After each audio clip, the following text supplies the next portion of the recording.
भारतीय संस्कृति की निरंतरता बनाए रखने के लिए धरोहर को प्रिजर्व करना सबसे जरूरी है।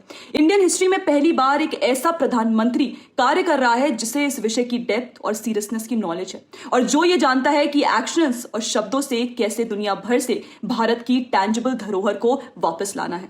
द फ्लाइंग डियटीज आर रिटर्निंग, वो धरोहर जो इस महान संस्कृति की ही है पर देश से बाहर चली गई थी, उसके कुछ और अंश देश में दोस्तों वापस आ रहे हैं। और यही वजह है कि पीएम मोदी ने वो कर दिखाया है जो 300 साल से कोई नहीं कर पाया। नीदरलैंड से भारत वापस आई हैं वो धरोहर जिसमें सिर्फ कॉपर प्लेट्स नहीं, तमिल सिविलाइजेशन का गौरव, चोला साम्राज्य की शक्ति और भारत की समुद्री विरासत लिखी हुई है। सोचिए, इन प्लेट्स की एंटिक्विटी की वैल्यू, ये प्लेट्स 1000 साल पुरानी प्लेट्स हैं। 11th सेंचुरी की अनाय मंगलम कॉपर प्लेट्स, जिसे दुनिया लाइटन कॉपर प्लेट्स के नाम से भी जानती है। 21 large copper plates, 3 small copper plates, Tamil और संस्कृत इंस्क्रिप्शंस और उन पर चोला राजवंश की मुहर।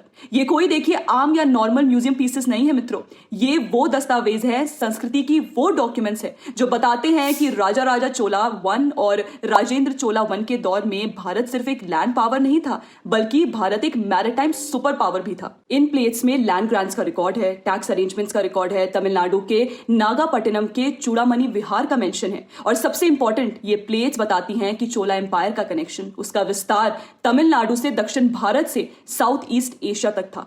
ट्रेड था, डिप्लोमेसी थी, धार्मिक जेनरोसिटी थी और एक कॉन्फिडेंट भारत था जो समुद्रों के रास्ते दुनिया से बात करता था। लेकिन फिर क्या हुआ? ये अमूल्य हेरिटेज भारत से बाहर चली गई। बहुत से देशों में 300 साल से ज्यादा समय तक ये प्लेट्स नीदरलैंड्स में रही, लाइडन यूनिवर्सिटी के कलेक्शन में प्रिजर्व रही, सुरक्षित थी लेकिन अपनी भूमि पर नहीं थी। हमारी सभ्यता का रिकॉर्ड, हमारे पुरखों की राज्य व्यवस्था का प्रमाण, हमारे तमिल एंसेस्टर्स की आवाज यूरोप के शेल्फ्स पर बंद पड़ी रही। 16 मई 2026 को इस धरोहर के और अंश और आर्टिफैक्ट्स पीएम मोदी और बहुत से हेरिटेज एक्टिविस्ट के कार्य की वजह से भारत को लौटाए गए हैं। दोस्तों, पीएम मोदी के नीदरलैंड्स विजिट के दौरान एक हिस्टोरिक रेस्टिट्यूशन सेरेमनी में डच अथॉरिटीज और लाइडन यूनिवर्सिटी ने ये 11th सेंचुरी चोला कॉपर प्लेट्स भारत को वापस सौंपी। पीएम मोदी के प्रेजेंस में ये हैंडओवर हुआ, भावुक करने वाली जर्नी जिसमें देव ही भक्तों के हाथों अपनी भूमि पर लौट रहे हैं। तमिल मक्कल के लिए ये गर्व का क्षण है, भारत के लिए ये आत्मसम्मान का क्षण है और दुनिया के लिए ये मैसेज है, भारत अब अपनी हिस्ट्री को सिर्फ किताबों में नहीं पढ़ेगा, भारत अपनी विरासत को वापस लेकर आएगा।